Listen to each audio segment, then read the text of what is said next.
see, I'm not sure just how to start on this. I guess the description of Caesar.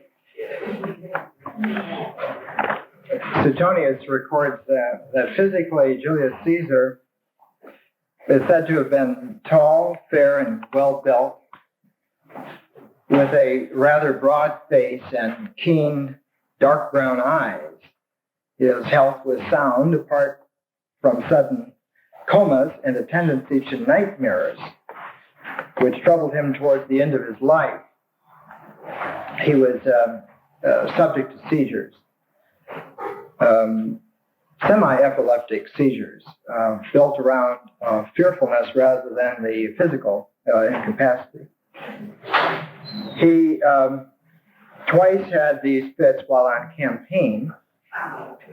He was something of a dandy, always keeping his head carefully trimmed and shaved. And he'd been accused of having certain other hairy parts of his body depilated with tweezers.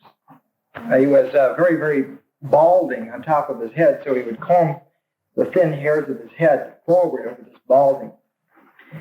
And he was a dandy. He wore very loose togas that had very broad purple stripes on them.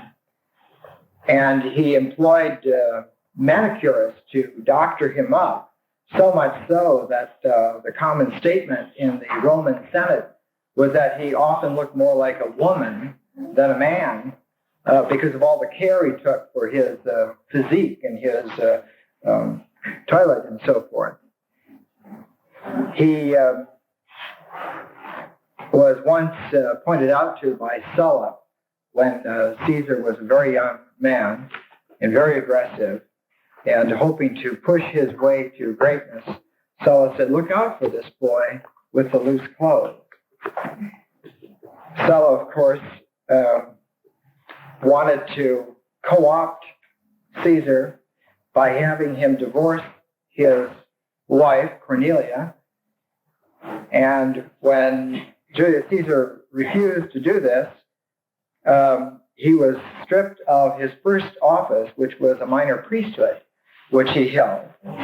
And Caesar, as this young man, having this world dictator on his back, having singled him out as being the most likely replacement for him and his kind, began to flee and live from night to night in various houses throughout Rome, and eventually moved out of Rome and kept up this past, this sort of houndedness of his, which I think contributed greatly to his character at this time.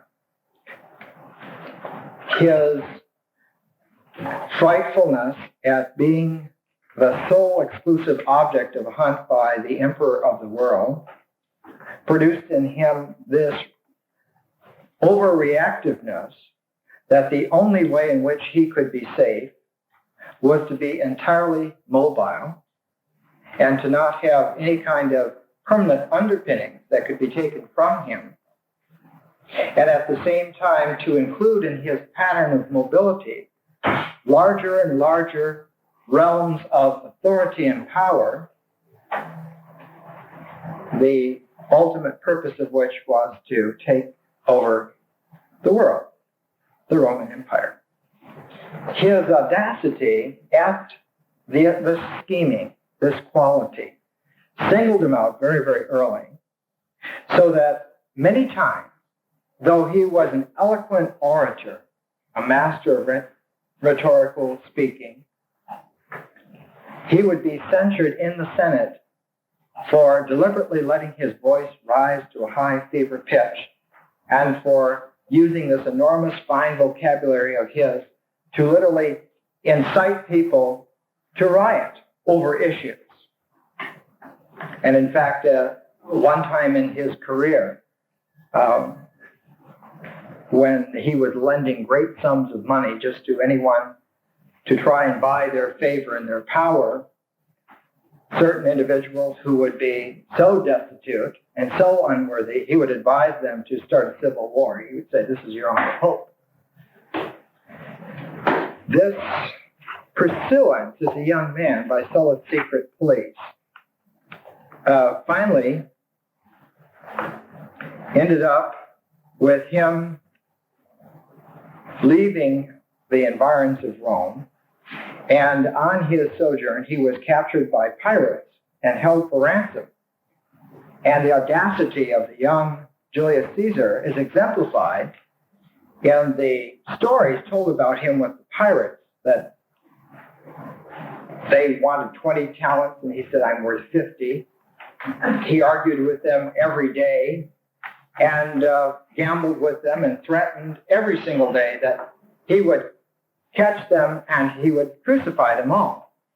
And they, of course, admired this audacity, and he seemed to be one of them. And when the 50 talents was paid, Caesar hired gangs of hired mercenaries and went back, found the pirates, and crucified them.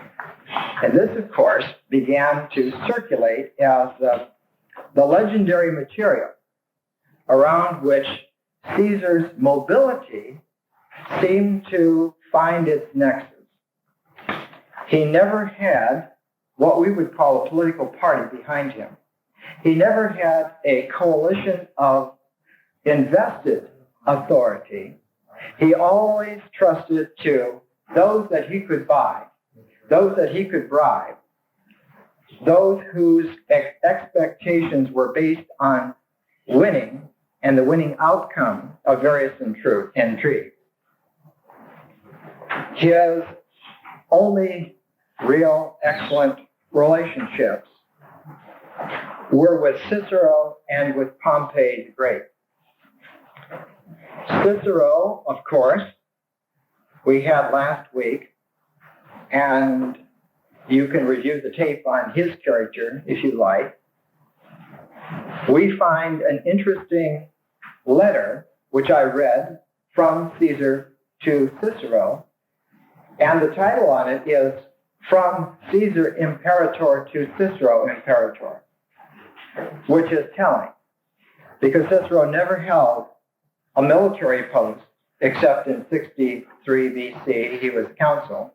But it was Caesar's way of saying, this is a correspondence between men of authority and power, and not as private individuals. And of course, the contents of the letter were, I expect to be in Rome at such and such a date, and I expect your help and your sagacity, and I have to leave now because my legions are on the move, and I must catch up with them. There are battles to be won. I'll see you there. That sort of a directedness. His mind was astonishing to the classical world because it was the first time since the character of Odysseus that a man of many minds had arisen to a position of prominence. And he had absolutely no single philosophic or religious belief system that underpinned him. He was exclusively an opportunist. And it makes him a curiosity to the ancient world, but it also signals to us a certain crisis of consciousness in the Roman society of its time, that it would produce such an individual, that in Cicero's own words, he was the most apt person to survive his time, and since he has been assassinated, no one is safe.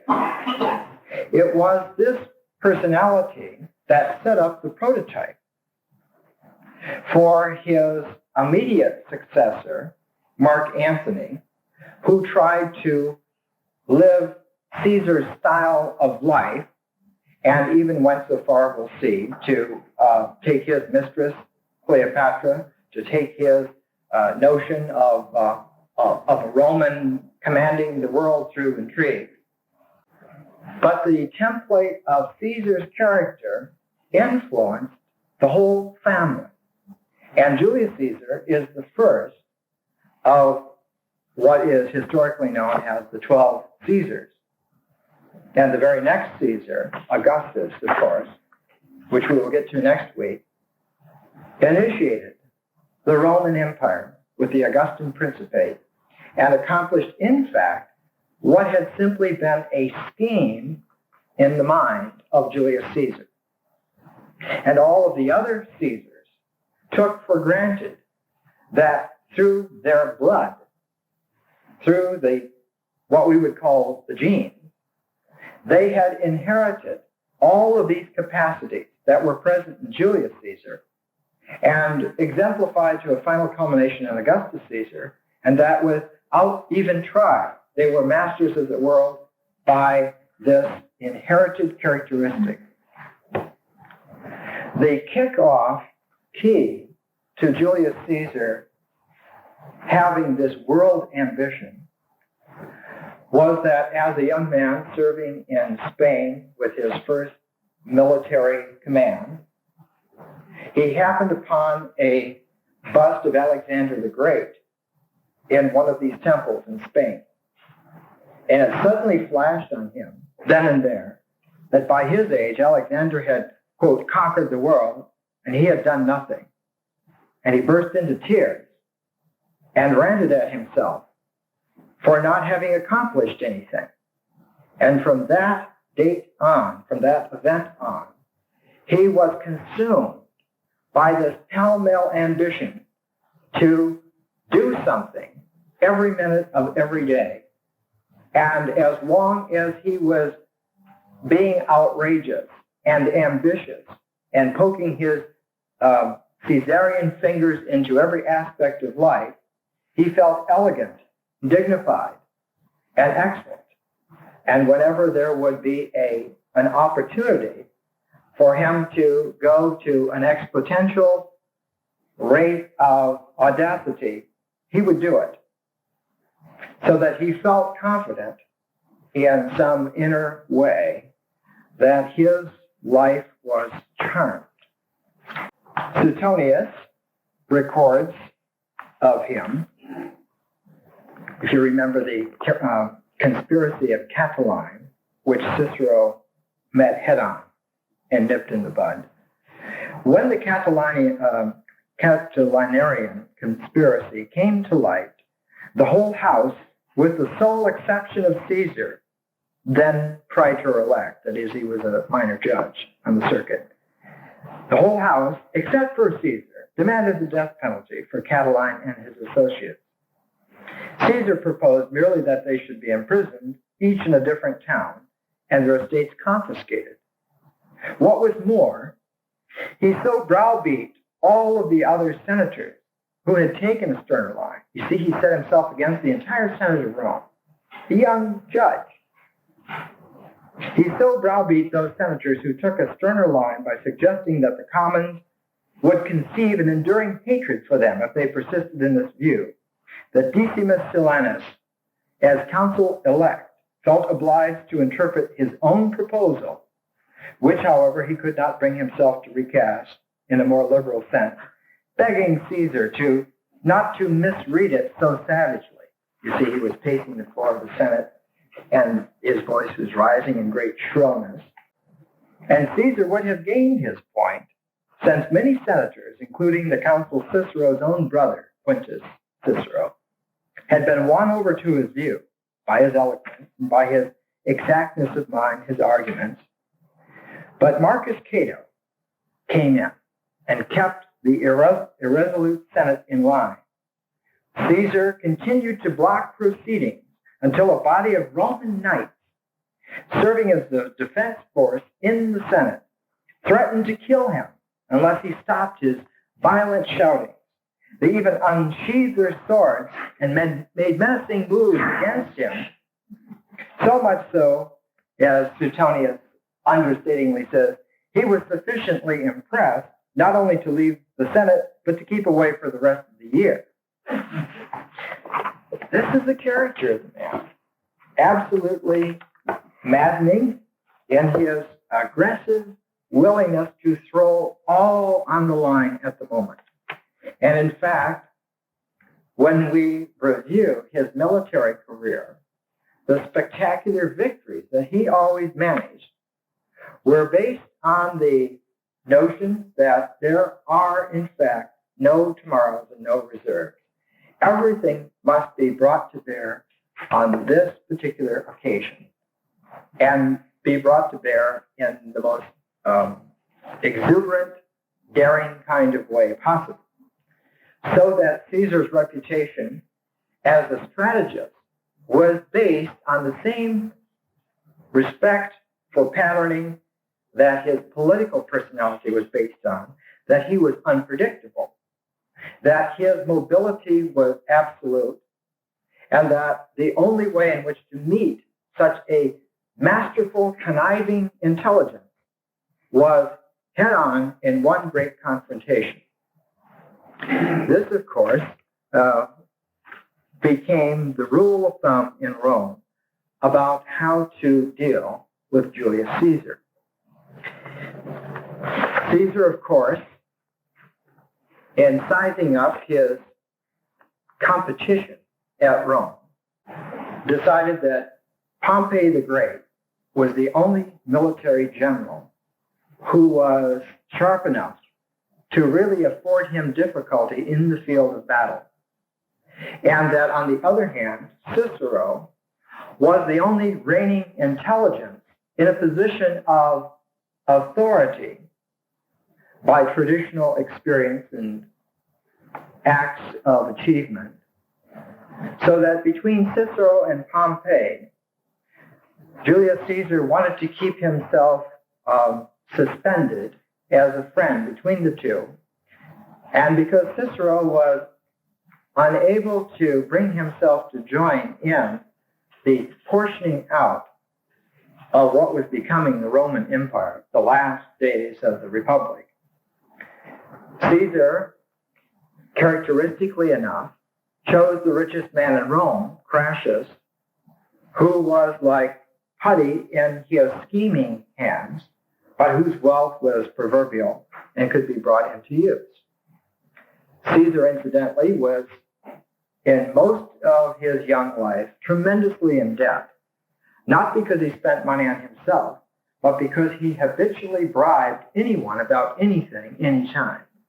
He, at one time, was more than what we would call $1 million in debt over just a single electoral process.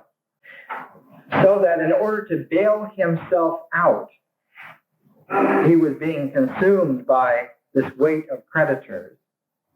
He finagled everything to get himself elected consul and to have given to him what he had chosen as the most fertile province to exploit, that of Gaul, Transalpine Gaul and Cisalpine Gaul, which today is France, and also the lower parts of Germany. So it was to this region that he sort of made up his mind to take in. I think the sum total figures that Roman historians gave was that in the 9 years that he was fighting the Gallic Wars, he captured some 700,000 square miles of terrain. And he was the first to really defeat the German armies, not only militarily, but psychologically in the field. Up until Caesar's time, the Celtic, Saxon armies, which were really like enormous marauding bands, totally dedicated to their leaders. They would rather come back in a coffin than to come back defeated alive. And I think in Caesar's own words, in his commentaries, we get a glimpse of the actions which he initiated to defeat his enemies psychologically ahead of time and strategically by grandiose operations in the present, and backing it up, of course, with good, solid military antics. In his own commentaries, and they're, of course, world famous, anybody who has Latin in any country usually starts off with all Gaul is divided into 3 parts. In his commentaries on the Gallic War, he refers to himself in the third person. it's an imperious third person. He is always Caesar. And what he is recording is literally what we would think of it as God's will.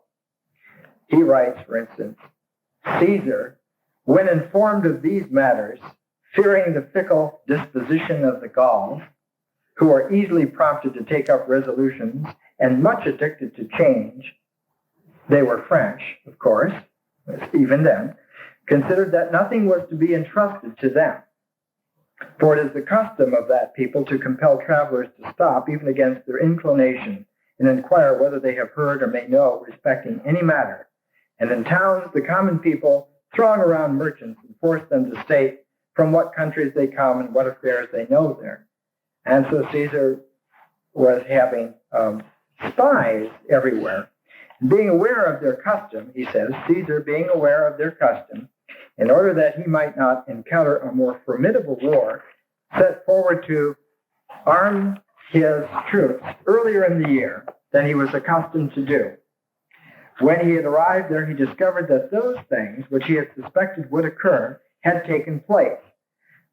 The embassies had been sent to the Germans by some of the states, and that they had been entreated to leave the Rhine, and had been promised that all things which they desired should be provided by the Gauls.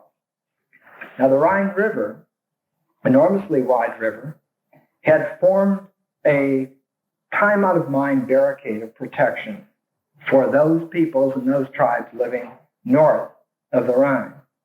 And Caesar, understanding this and finding that this was the key to the entire military strategy of the area, this whole enormous area of northern France and southern Germany, decided that this was going to be an image, a symbol, a synthesizing symbol of his power. In some way, he had to deal with the Rhine River. So he records that he had many successful skirmishes with the German troops, and of course, he was successful in all accounts, and when they realized that he was unbeatable in the field, they fled across the Rhine to safety. The German war being finished, Caesar thought it expedient for him to cross the Rhine for many reasons, of which this was the most weighty, that since he saw the Germans were so easily urged to go into Gaul, he desired they should have their fears for their own territories when they discovered that the army of the Roman people both could and dared pass the Rhine. So many of the allies that he had said, well, we can build boats, it'll take some time. Caesar said, no, this is not what I want. I don't want simply for the Roman armies to cross the Rhine on boats. I want us to go as the imperial power of the world, so that we will, instead of going by boat, we will build a bridge across the Rhine. And it was an audacious idea, the fact that one could build a bridge across this enormous river. And so Caesar himself designed the bridge. He designed a system of piering where the piers would be leaned at about 5 or 6 degrees. The right-hand ones with the current and the left-hand ones against the current at the same time. And evenly spaced, these enormous piers. He had the forest trees felled, the ends sharpened, he had them battered down, and in an incredible 10 days' time, Caesar had built this tremendous timber bridge across the Rhine. And of course, the spectacle of this incredible organizational power of Julius Caesar, vis-a-vis this great symbol of his intellectual and military acumen, terrified the Germans. And the tribes began to acquiesce to the fact that perhaps this was a different era and a different individual had come to pass. Caesar, of course, wherever he conquered, made his usual exaction of monetary assessments against those that he conquered, so that he began to loom more and more as one of the richer individuals in the Roman power show. He also began to need Crassus less and less, and it became apparent, finally, to him that the only competitor in the field for world dominion for him was Pompey, the great beloved Roman general who had largely stayed in Asia, was very popular with his troops, had won many wars against the Parthians, the Armenians, the Syrians, and so forth. And Pompey had very kindly stayed out of Rome. If you remember last week, I mentioned that he even agreed to disband his troops before coming into the city of Rome, and there had been some resolution passed to that intent. Caesar, at the end of his Gallic campaigns, after 9 years of piling up an incredible string of successes, I think he had 3 reverses, one due to weather of his ships off Britain. He was the first Roman to go into Britain. And 2 times there were reverses in the field for his subordinate generals. Not a bad record after 9 years of solid warfare. But he was asked by the Senate to disband his troops before coming into Italian territory. And this, he realized, he could not do because he didn't have a political party behind him. He had no traditional authority. He was, in fact, invincible by virtue of having a well-trained series of legions, whose pay, incidentally, was 2 or 3 times higher than any of the other legions in Rome. In fact, in one grand motion once, Julius Caesar paid off to his soldiers the equivalent of about 25 times their annual pay in one great triumphal gesture. The pay of Caesar's troops had been raised to about 900 sesterces per year, which was double what it had been, and he once gave more than 20,000 sesterces per soldier. It almost bankrupted Rome at the time, but it was Caesar's audacious way of saying, these men will follow me wherever I go, because whatever I win, they will have a share. I don't need a political party, and I certainly don't need the Senate of Rome. So camped in the northern part of Italy, the northern part of the Rubicon, waiting for some sign, Suetonius records this. As he stood in 2 minds, an apparition of superhuman size and beauty was seen sitting on the riverbank playing a reed pipe. A party of shepherds gathered around to listen, and when some of Caesar's men broke ranks to do the same, the apparition snatched a trumpet from one of them, ran down to the river, blew a thunderous blast, and proceeded to cross over. Caesar exclaimed, "Let us accept this sign from the gods and follow where they beckon. In vengeance on our double-dealing enemies, the die is cast." And of course, he led his army across the Rubicon, and as he crossed the river, of course, and got on the other side and had taken that fateful step of civil war, the Gallic wars were over. This was the first act in the civil war. He ripped his tunic open to expose himself to the elements and the gods, that if he were wrong, may they kill him now.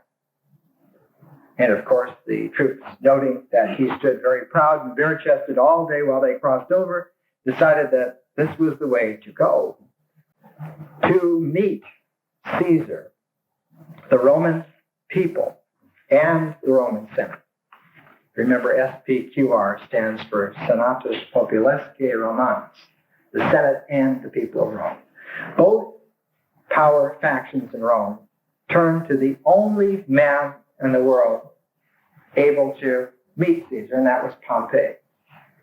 And Pompey the Great, wonderful, dignified, sort of a jovial individual, decided to bring Caesar out of Italy into a battle at a place called Pharsalia.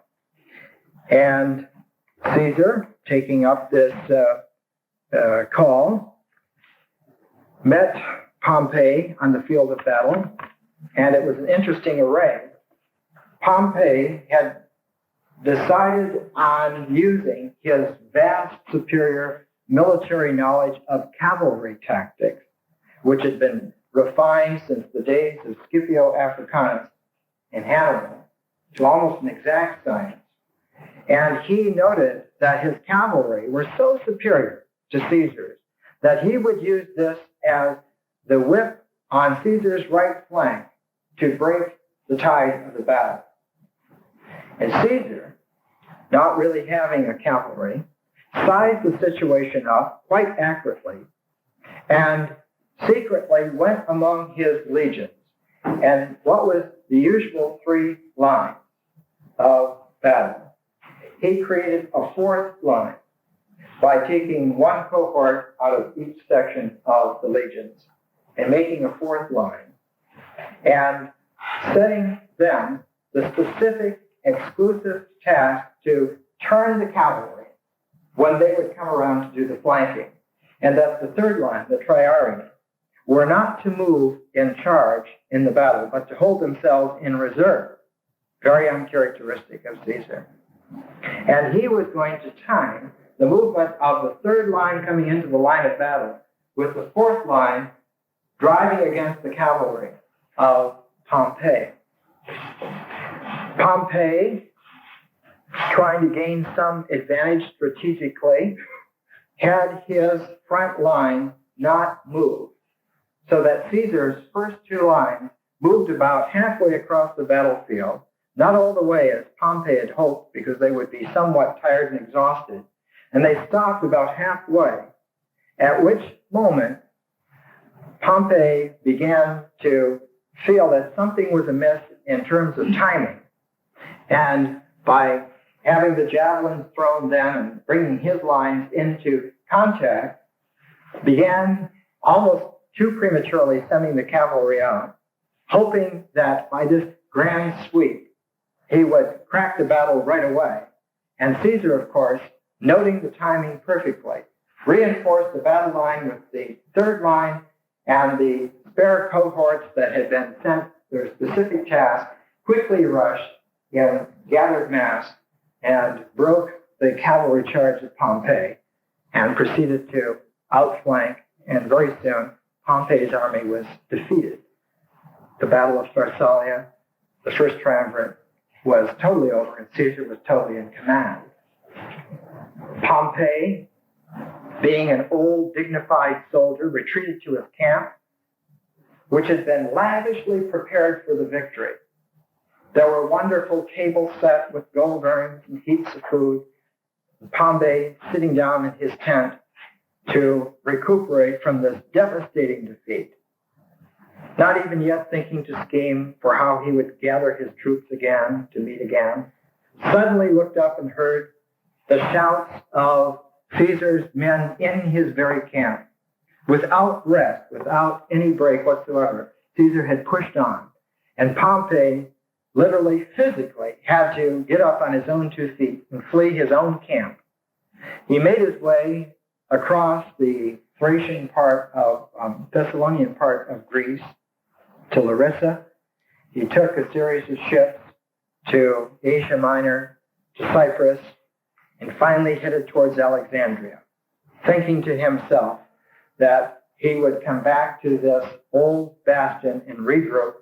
Since he was well known in Asia, Alexandria would be the right place for him to come.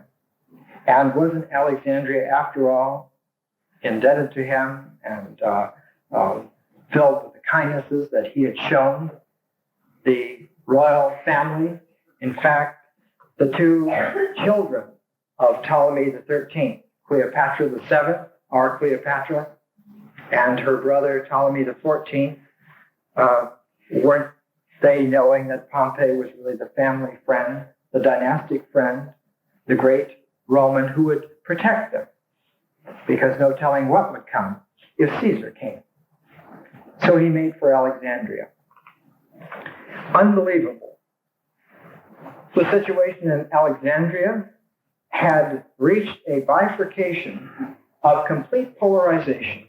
The machinations between three individuals behind the young teenager, Ptolemy XIV, his tutor, a rhetorician called Theodotus, the master of the palace guard in Achilles, and a Polythenius who was one of the palace eunuchs, were manipulating this young teenage Ptolemy XIV, urging him to pursue his sister, who was somewhat older than him, Cleopatra, to assure himself of absolute power and of themselves, thereby absolute mobility of purpose.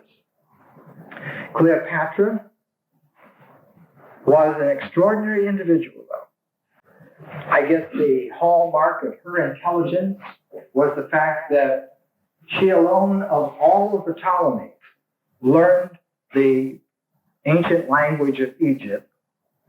She learned to speak Hebrew. She learned to speak Syriac.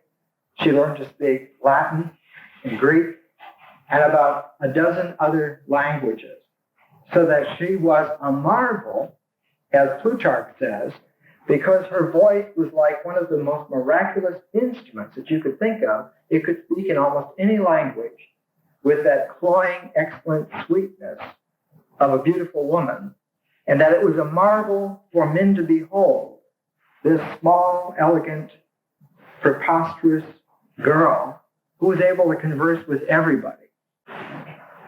She took the tack that she would damn well get her own army and fight her brother. So she went to Syria, she raised troops, and astounding everyone, began to lay siege to the city of Pelusium, which was the Egyptian city near where Port Said is today, on the road in from Gaza into the Nile Delta. And as fate would have it, just as she was laying siege to Pelusium, and her brother, under the advisors, was getting the royal Egyptian army ready to combat her, Pompey arrived, destitute of his army, looking for succor. Arrived in Alexandria, heard that all of this machinations were going on, and in fact had risen to the point of contention just further down the coast, about 100 miles. So he sailed with his trireme into Pelusium and rounded the coast just at the time when the combatants were about to go into this final conflagration. Pompey sent a messenger ahead, and the advisors of Ptolemy XIV began to plot, what shall we do? And finally decided, under the ruling vote of Theodotus, that dead men do not bite. Therefore, we will kill Pompey. So they found in among the mercenary refugees one of his old lieutenants, a man named Servius. And they sent Servius and two other individuals out in a little boat to get Pompey. Pompey, in the meantime, in his fleeing, had begun to try to piece together the fact that he had many trustworthy legions all throughout the Roman world, soldiers who had fought with him, who would stand with him. The Roman people still loved him. The Senate still would rather trust him than this incredible, voracious lion, Julius Caesar. He had gotten his wife, Cornelia, picked her up, I think, outside of Mytilene. And she, seeing this boat coming, had a premonition and urged him not to go. And Pompey, seizing this opportunity to make a fresh start by trust, decided that he would go with just two of his servants in the boat and see what fate would behold. And while they were rowing him ashore, Servius turned on him just as Pompey was holding up the book to read and ran him through with a sword. And not only that, but as he lay crouched with his royal Roman robe over him, they stabbed him repeatedly and then cut his head off and held his head up. And Plutarch says that the scream of his wife could be heard miles across the water. 4 days later, Julius Caesar, in hot pursuit of Pompey, arrived at the harbor of Alexandria and very quickly sized up the situation. All of the power was down at Pelusium, fighting against each other. Pompey was dead. He was there in the harbor of Alexandria. He only had about 4,000 troops, but they were crack troops. So he did what Julius Caesar would always do in that situation. He set himself up in the royal palace, fortified it, and waited to see what other people would do. Ptolemy the 14th, being a young teenager, was absolutely astounded that this could be. How can this Roman be living in my house? And beat it back to Alexandria, just in time to be welcomed in by Julius Caesar and made comfortable and made a hostage. And so Caesar said, look, your father, who was an alcoholic and a drunk, they called him Euletes, the athlete or the piper, because he was having a good time all the time, giving athletic contests and so forth. It says here in his will that he leaves the entire Ptolemaic dynasty to the Roman people. And I happen to represent the Roman people. So I will be glad to arbitrate this dispute of your family between you and your sister. So he sent for Cleopatra. And of course, Cleopatra realized that she would be killed immediately if she left her armed camp. There was no way that she could publicly come into Alexandria. She was the competitor. Little did they suspect that they were completely outclassed by someone lying like Julius Caesar. He already had all the cards, not just the aces. But she conceived of the fact that her forces were not strong enough to win against the siege of Pelusium, not strong enough to win against her empire. And so she conceived of this grand design in her mind, because she was an opportunist too, of the highest caliber, someone fit to meet Julius Caesar. So she decided that she would not only meet this individual, but she would control him. After all, was she not one of the most interesting ladies of the ancient world? Did she not have this tremendous background from all the Ptolemies? And in fact, wasn't Julius Caesar exactly the kind of man that she understood very well? So she hit upon a plan that would have her brought into Julius Caesar in the most wonderful, outrageous way. She had one of her very large, huge servants row her in on a private boat at midnight to the royal palace landing docks and have herself rolled up in the bedding, sort of a rug, and this man carried it on his shoulder. A common sight, apparently, in that part of the world, where individuals would just carry their bedding with them. And the huge servant said he was bringing it to one of the lieutenants of Julius Caesar, and where could he be found? And of course, was given admittance and entrance. Who would suspect that rolled up in here was the Queen of Egypt?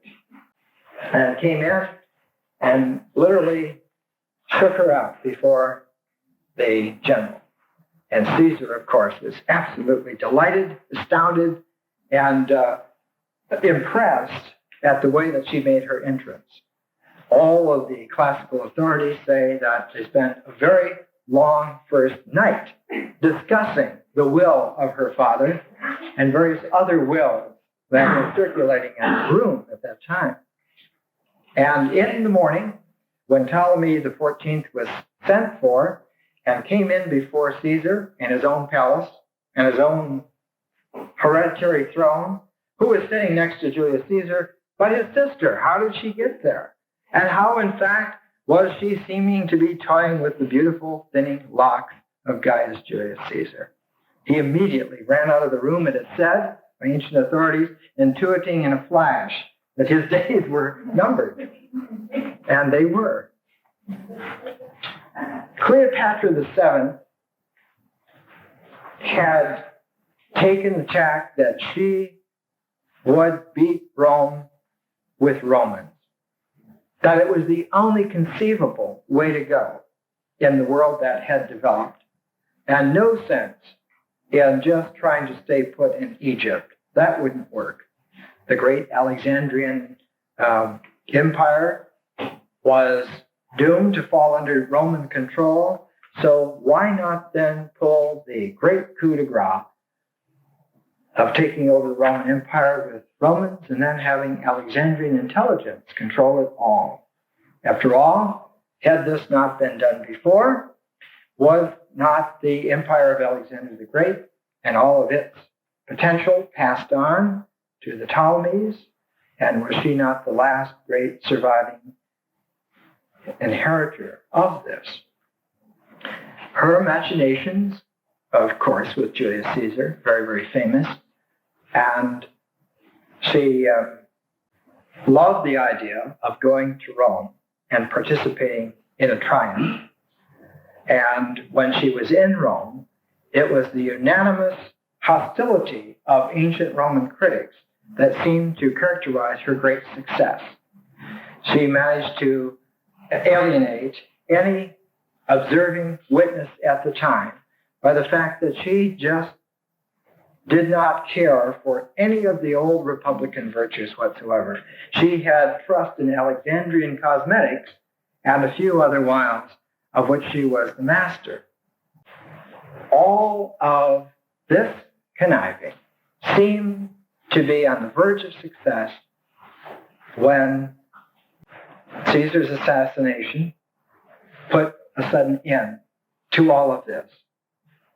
And the plans of Cleopatra seemed to be put back into the realm of legend until another Roman, Mark Antony, sent a letter to her requesting her to come to his camp in Syria, that he was in fact planning to take over the show himself, that he had heard that she's a very useful ally to have. And Cleopatra, upon receiving this invitation, realized that the dream was right, the man had been wrong, and the second time will work. And she prepared herself as only a woman of great skill can prepare. And when she appeared before Mark Antony, instead of being carried in the rug, she came up the Cydnus River on this enormous imperial barge. Great, huge fans going before her, enormous quantities of gold and silver serving pots, and she had loaded the barge with all the goodies to prepare what we would call very sumptuous banquets. Mark Antony had invited her to dine with him that first evening, and she instead said, I think you should dine with me. Here's the menu, and here's what we're going to have it on, and she outshone him tremendously. And as he sat to dine, he began to see that his idea of Roman grandeur was rather paltry next to Alexandrian splendor. And the woman of 20 languages seemed unbelievably charming to him. And she, falling deeply in love with the fact that Mark Antony seemed to be the right audacious man who would carry her dreams of victory all the way back to Rome. Well, let's stop and have a break there, and then we'll go on from there. Let's leave it at that point. This is Caesar's own description, just excerpting a few sentences of the Battle of Pharsalia. When Caesar had approached near Pompey's camp, he observed that his army was drawn up in the following manner. On the left wing were the 2 legions delivered over by Caesar at the beginning of the disputes. in compliance with the Senate's decree, one of which was called the first, the other the third. Here Pompey commanded in person. And then he goes on describing. And once he has described the lines, but our men, when the signal was given, rushed forward with their javelins ready to be launched.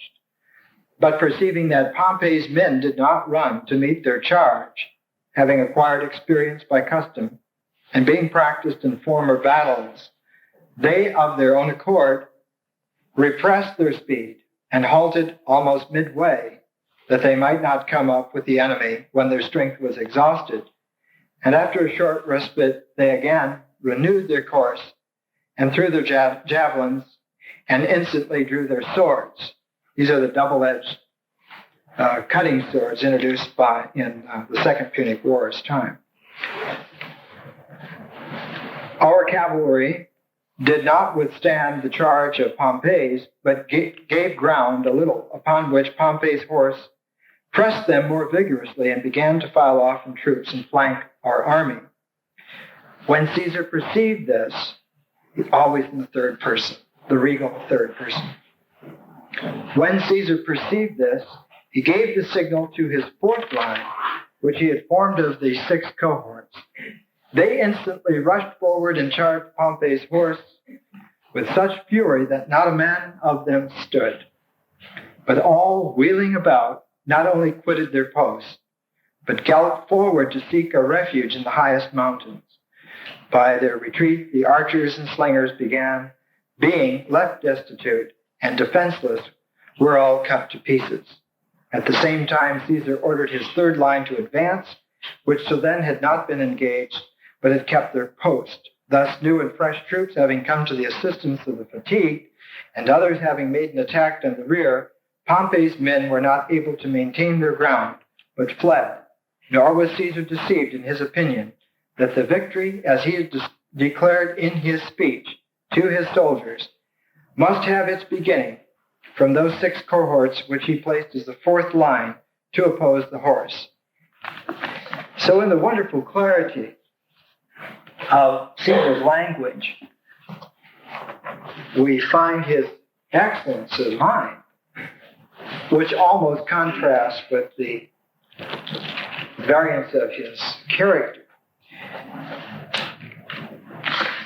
Cleopatra was very much maligned, and in fact had a trained mind equal to that of Julius Caesar.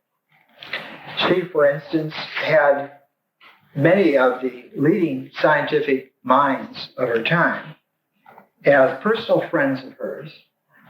If you're taking notes, the great astronomer at the time, Sosigenes, was the one, in fact, who worked with Julius Caesar to revise the calendar system. The Julian calendar was a revision of the old 355-day calendar to the 365 and then a leap year calendar. And Sosigenes was a personal and family friend of Cleopatra's. Her physician, she had 2. The one, Olympus, wrote a detailed chronology of the last couple of years of her life, which we do not have. It didn't survive antiquity. Rather, it didn't survive the Holocaust of the disabling of antiquity. And Dioscorides was also another physician. Phatinus was a mathematician, one of the most outstanding mathematical philosophers of his time. And in fact, the title also of a missing work, but the title of it was The Canon of Cleopatra, even though it was a mathematical treatise. So having friends and tutors of this caliber, having this tremendous mastery of languages and religious background, in fact, she styled herself increasingly as she matured. We have to remember that when she met Julius Caesar, she was just 20 or 21 years old. She died when she was 38. By the time she met Mark Antony, she was a mature woman, going on towards 30, very capable, intellectually, emotionally, and so forth. And her capacity to understand large structures of events and their importance, very noted. Her ability, I think, to style herself as the new Isis puts our finger on the image which perhaps we can understand her best. Isis, by her time, had become the single most potent goddess figure in Alexandria and in Egypt, had accrued to the image many other attributes of goddesses that slowly became merged into the image, so that by the new Isis, she meant a really powerful, jam-packed, syncretistic Godhead figure. If you come to the lecture on Ptolemaic Alexandria on Saturday, I'll go into some of the religious developments that led to this. Sufficient to say that she was the inheritor of almost 300 years of religious sophistication and was in a position intellectually to understand what had been given to her, what had been developed. And she was as conscious of the religious and metaphysical blossoming as Caesar and Mark Antony were of the military and economic power blossoming. She was, in fact, afraid of only one individual, and that individual was the nephew of Julius Caesar, who became Augustus Caesar. Afraid of him in the sense that Octavian, and we'll get to Octavian next week, following Octavian, was a qualitatively different person from Julius Caesar or Mark Antony. I know that history often styles him with the black mark of having sold out his friend and tutor at the end, Cicero, sacrificed him, if you remember last week, to the demands of Mark Antony in the proscriptions of 43 BC, when they drew up lists of people who had to be killed. Cicero's name was at the top. And the particularly violent way in which he met death, being pursued down this avenue that was lined with cypress trees, and he being in one of these palatines, and the sound of the footsteps on both sides of the trees, and him looking out to see what was happening, and his head being chopped off. And worse than that, his hands being chopped off. And worse than that, these being taken into the podium of the Senate in Rome and placed on the podium as a sign to show that the last strains of Republican trustworthiness were dead, that the imperial designs had completely decapitated and handcuffed the watchdog of the Republic, and thus the entire tradition. This often is held against Octavian, but actually, in fact, as we will see, he was qualitatively a different person from Antony and Julius Caesar, a much higher level of integration, a much more capacious individual for understanding the true meaning of what he was participating in, creating, really. There was a statement in one classical author, I cannot think of the name off the top of my head right now, but the statement was that the guardian spirit of Octavian was considered to be the strongest in antiquity. We often do not find an explication on this matter of guardian spirit until we get past the Hermetic syntheses of the 2nd and 3rd centuries AD, when we get to Plotinus, for instance, in the Aeneid, and he has a section there about our guardian spirit. That was a nascent religious idea about this time, and was an Alexandrian idea.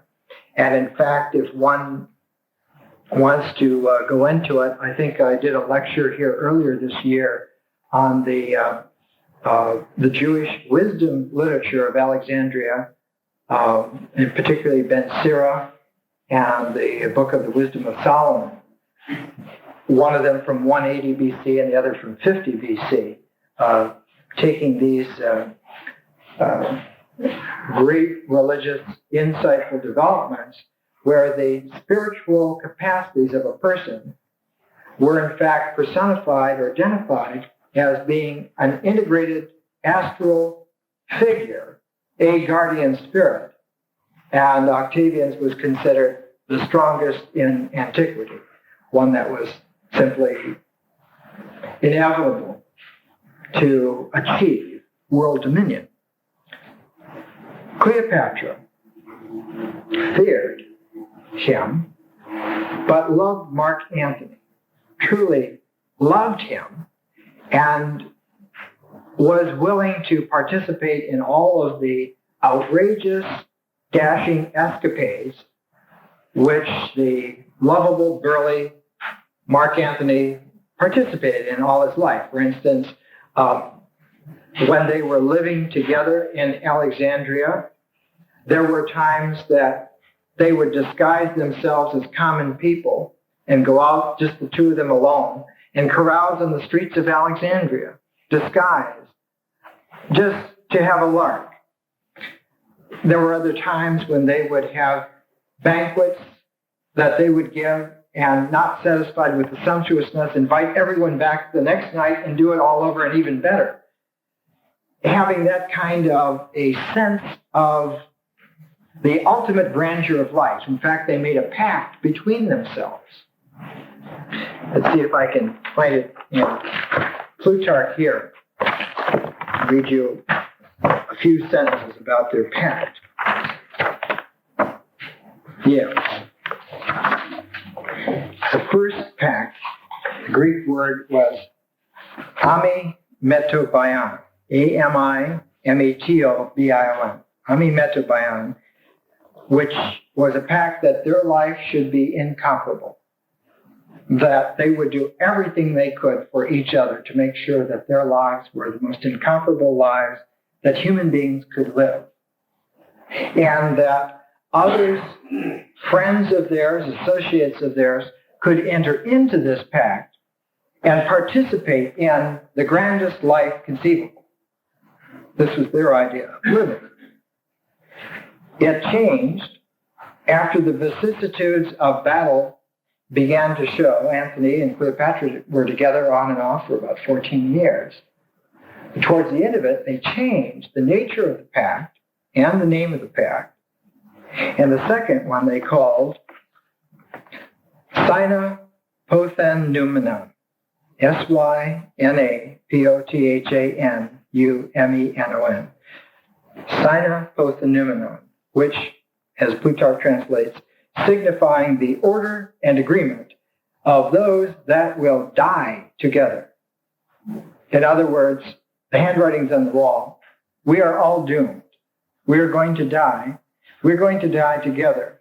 So what we have is an even more sumptuous life than before, because there we were looking at life going on, and now we are seeing it with that ironic, tragic bitterness with it, that we know that our time is very short. So they signed this pact. They wrote these things out, and those around them participated in this. Sumptuous.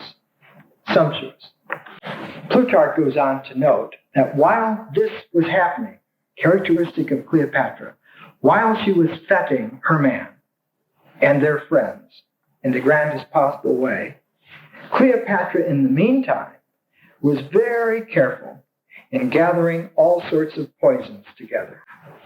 She would experiment with herbal poisons, with various poisonous snakes and so forth, trying experimentally to find what was the easiest way to die of poison, and finally came to the conclusion that the bite of the asp was the most humane, easy way to endure a poisonous death, that with the bite of this snake, the asp, one suffered a little bit of a headache, but it was more like a heaviness of the head.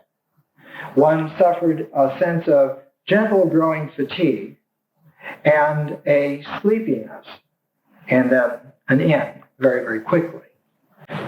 She then began commissioning to be built an enormous vault next to the temple of Isis in Alexandria. And in this enormous vault, as it was being finished and constructed, she had moved there from all of the treasuries in Alexandria the sum total of all the valuable objects that the Ptolemies had gotten through 300 years of dynastic rule. Everything of great value and outstanding position, she began accruing in there, and then let leak this information to Augustus. And Augustus, of course, being after empire, realizing that this tremendous treasure could be lost if this young lady would set fire to this place, began to send entreaties to her that perhaps they could talk. After all, hadn't she been a friend of his uncle's? And really, he didn't hold it against her that she had brought Mark Antony back into her clutches. I don't think Octavian said clutches. It was particularly poignant because Mark Antony had had a hiatus in his relationship with Cleopatra. He had had several years where he had been welcomed into Augustus' inner circle by the traditional path of Augustus giving his sister Octavia in marriage to Mark Antony. And Octavia was one of the most elegant, noble ladies of world history. Absolute gem of a person. And she maintained all through this tremendous civil war that developed Mark Antony's house in Rome with all of the children. I think he had 7 children by 3 wives, plus some of her children from a previous marriage, and was constantly sort of in the public mind what was, to our mind in the 40s, the image of Eleanor Roosevelt. Somebody who was impeccably a fine lady who was doing the right thing all the time. And if you did anything against her, you must be the worst person in the world.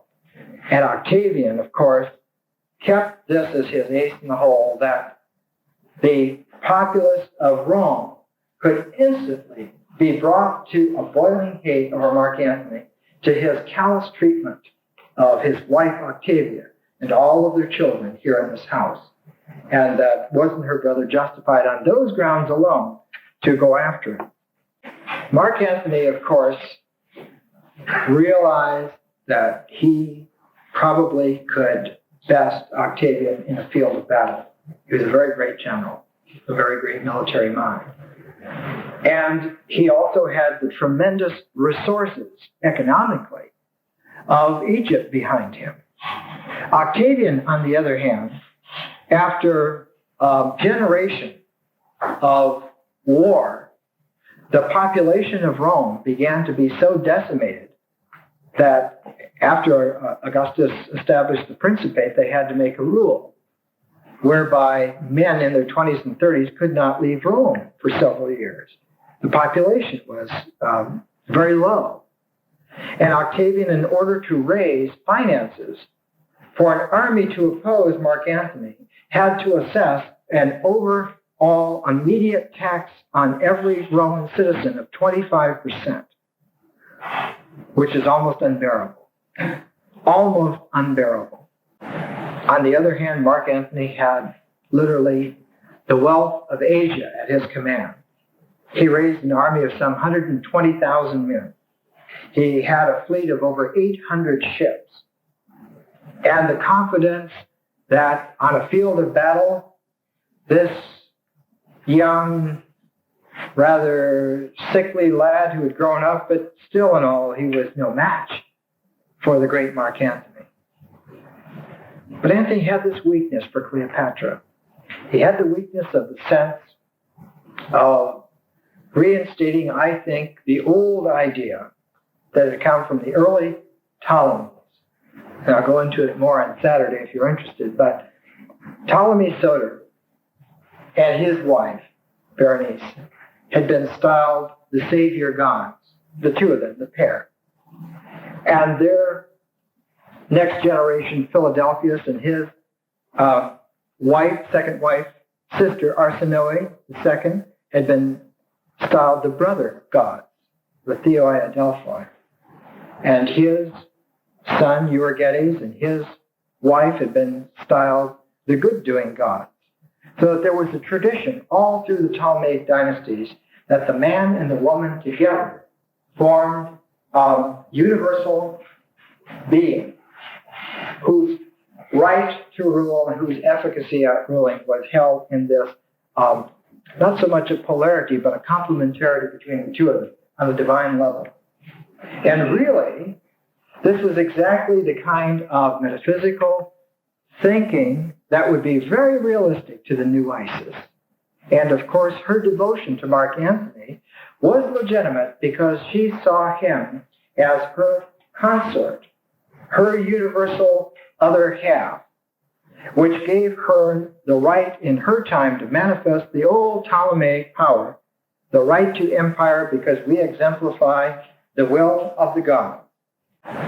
All this time, though, Mark Antony, as a military general, would be listening to Cleopatra's advice, and her advice was, let's fight a naval battle. We don't need a land battle. We have 800 ships. But the problem was that many of those ships were built for display. They had 8 or 10 rows of oars. Very hard to maneuver in the water. But what was even more telling was they did not have trained crews. Antony had to send his lieutenants around to conscript farm boys and shopkeepers to man these ships.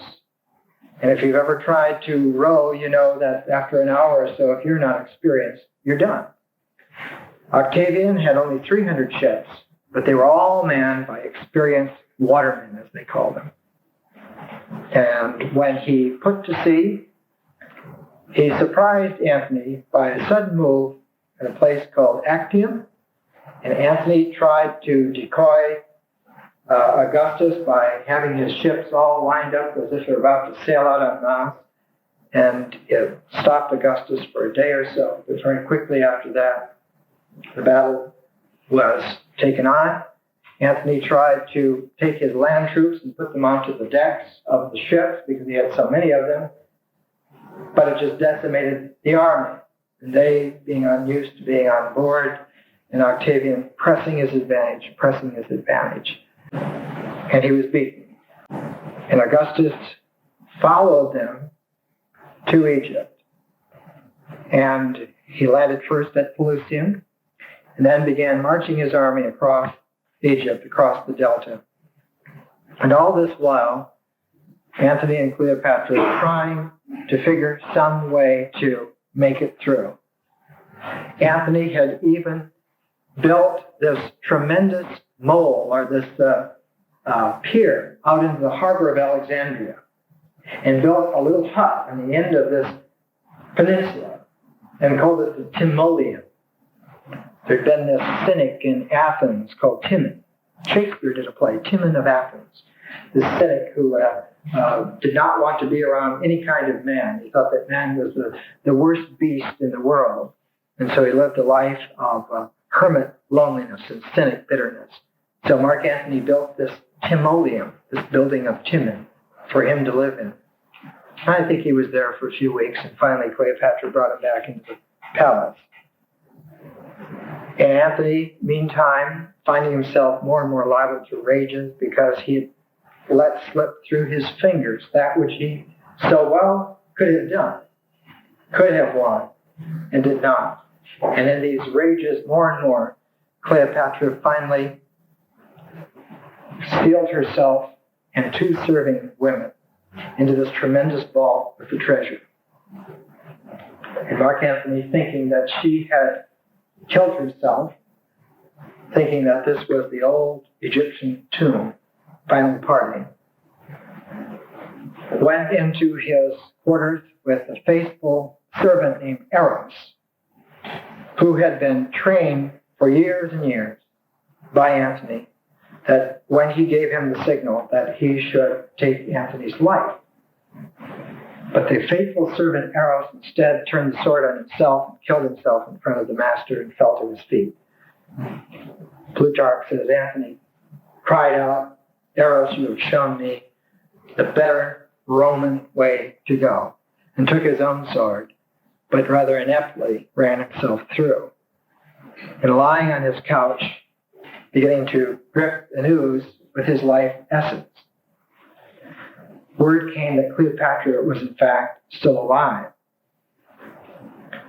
So the faithful servants carried this battered body, bleeding, of Antony out across the palace courtyards, across the areas where the theaters were, across the great street of Canopus, up to next to the theater, the Temple of Isis.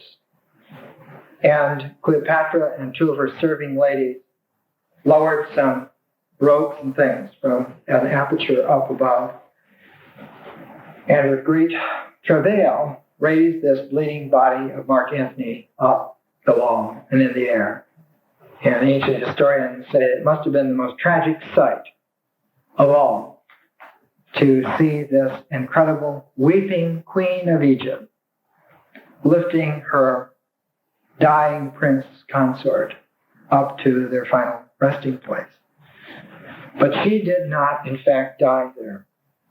Augustus, always ready with a strategy, always thinking in terms of coming in one way or another, decoyed Cleopatra out with a promise, threat, both at the same time, sort of a bittersweet technique that he was master of, that she had several children to care for.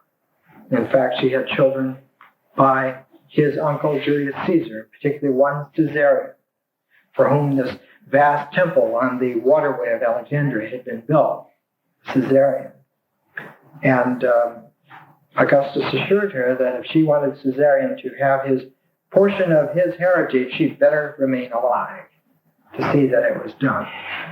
And in this regard, she brought herself out, and after several days of talking with Augustus, she was a mess by this time. Sort of a self-flagellation had produced ulcerous sores on her body, and she had scratched herself into almost a tattered mess. And this once proud queen of arcane Egypt was a sorrowful sight, and Augustus, of course, had her cleaned up as best as could be. But in talking with him, she asked permission to bury Mark Antony with honors, which he did. And then at the supper afterwards, she had a friend of hers bring in a basket of figs, and hidden under the leaves of the figs was an asp, so that in a very painless way, as she would reach in for a fig, and not even seeing it, not even having to look at it, the asp bit her, and she died. And this, of course, disappointed Augustus greatly, because he wanted her to be the central ornament of his triumph in Rome. So he did what the Caesars would do thereafter. He made a gold statue of her, complete with the asp on her forearm. And this was the central object of his triumphal parade into Rome, establishing the first world empire. Well, the figures of Cleopatra and Julius Caesar, and we'll get to Augustus more next week, are important to us because they stop the farthest stretches of fancy, of human power grasping on the authoritative level, on the aggressive level. And I think those of you who were here last year, or was it 2 years ago, when I did a lecture on the difference between aspiration and authority, that the world of spirit works on aspiration and its guiding star is inspiration. And the material world works on hierarchical authority. And there's always the trying to fortify the demands of authority by seizing power and making the state of mind and consciousness that can utilize this power and authority and seeks to regiment in a blocky, ordering way, a parceling out of reality into individual human beings who are linked together by belief systems that have as their underpinning this agreed upon purpose that there must be authority, there must be someone in charge. And that opposed to the spiritual way of aspiration, where what is in charge is a universal process which is onflowing, and we participate in its manifestations and focuses, but we do not have it, nor do we, by any stretch of the imagination, ever seek to dominate it. So Caesar and Cleopatra really show us the prototypes of those authoritarian figures who were produced not by their own designs, but by an inevitable slide of history in the ancient world, which produced them, and the final culmination, the successful authoritarian figure, who in one human person would be emperor of the world. And we'll see that individual next week in Augustus. And it's important for us, spiritually, to be able to experience again, in some storytelling way, which I imagine these lectures here, how that came about and what that amounted to. So that once having seen those images and those flowerings, the best that could be expected from that kind of a worldview, and then see that it held absolutely no stability whatsoever, that the very next generation unraveled it to depths which we can hardly believe now, gives us an insight into the dead-end signs. Santayana, the great American philosopher, responsible for that wonderful, well-quoted phrase, if we don't remember history, we are condemned to repeat it again and again and again. And for us, I think these Roman episodes are most enlightening. Well, I hope that you're here for Ptolemaic Alexandria on Saturday. I've been working hard on that one. Thank you.